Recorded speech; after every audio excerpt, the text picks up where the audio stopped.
मर्जी वफादारी निभा लो मगर सियासत कहाँ किसी से वफा करती है। ये शेर इसलिए क्योंकि कुछ अफवाहें मध्य प्रदेश के सियासी आसमान में गर्दिश नशी हैं।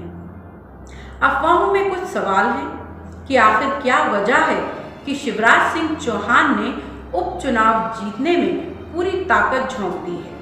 क्यों पूरी प्रशासनिक मशीनरी उपचुनाव को समर्पित है। स्टार चुनाव प्रचारक की लिस्ट में शुमार नंबर 2 की हैसियत रखने वाले गृह मंत्री नरोत्तम मिश्रा चुनावी मैदान से दूर क्यों हैं। क्यों कमलनाथ बार बार बोल रहे हैं कि 2 नवंबर को सीएम का चेहरा बदल जाएगा। आखिर पर्दे के पीछे क्या खिचड़ी पक रही है। सियासी हलकों के राजनीतिक पंडित सभी तरह से समीकरण और गुणा भाग में लगे हुए हैं और जो तस्वीर उभर कर आ रही है उसके मद्देनजर शिवराज सिंह चौहान खौफजदा हैं। खौफ होने का है कि कहीं कर्नाटक और गुजरात जैसे दीगर राज्यों की तरह उनकी कुर्सी भी ना खिसक जाए, मध्य प्रदेश में नया चेहरा तख्त नशी ना हो जाए और 15 सालों से चली आ रही उनकी सत्ता पर विराम न लग जाए। लिहाजा चुनौती उपचुनाव हर हाल में जीतने की है, क्योंकि उपचुनाव में बीजेपी की हार उन्हें बरतरफ करने की माकूल वजह पेश करती है। कांग्रेसियों को मिले दिल्ली इनपुट के मुताबिक बीजेपी के जिले इलाहियों को शिवराज सिंह चौहान का बढ़ता कद नागवारा है। लिहाजा पार्टी के बाकी सूरमाओं की तरह शिवराज सिंह को भी डाउनसाइड करना है। ताना बाना बुना जा रहा है। उपचुनाव की 4 सीटों पर शिवराज सिंह चौहान के चहेतों को तरजीह भी नहीं दी गई। बात आगे बढ़ाएं उससे पहले मौजू पर एक शेर याद आ गया।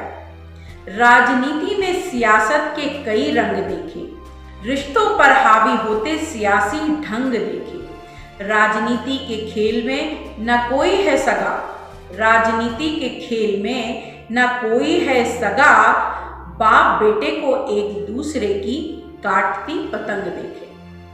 बीते साल कांग्रेस सरकार के तख्ता पलट के वक्त ये अफवाहें आम थीं कि मुख्यमंत्री की कुर्सी पर नरोत्तम मिश्रा विराजेंगे। एक बार फिर सुगबुगाहटें आम हैं। नरोत्तम मिश्रा को अमित शाह का आशीर्वाद मिला हुआ है।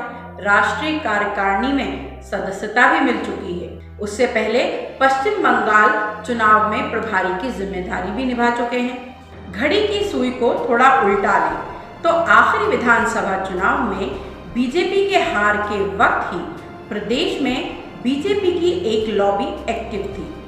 बीजेपी इंसाइडर्स की माने तो कैलाश वर्गीय से लेकर नरोत्तम मिश्रा और प्रहलाद पटेल शामिल थे। कोविड के पहले दौर में जिस तरह से मध्य प्रदेश में सिचुएशन को हैंडल किया गया, सवाल उसको लेकर भी उठे थे।